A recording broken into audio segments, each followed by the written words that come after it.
In today's video, I'm going to teach you how to merge tasks with ClickUp. Quick guide. Merging tasks is a great way to cut down on duplicates, consolidate related work, and keep your project tidy. We'll walk through the exact clicks you need, along with quick tips so you feel confident doing this in your own workspace.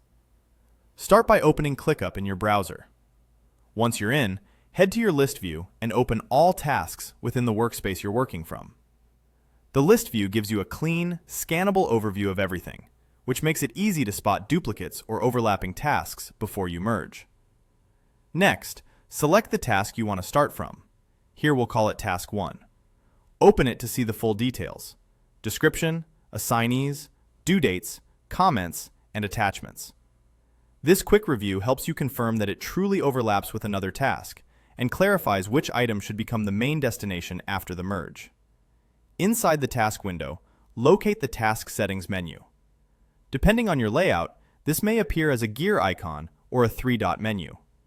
Click it to open the advanced options for that task. From the list of options, choose Merge. You'll now be guided to pick the task you want to merge into.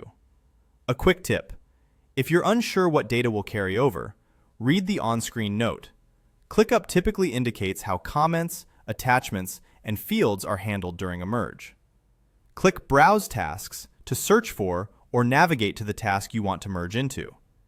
If you have a lot of items, use the search bar or filters to narrow things down by assignee, status, or keywords.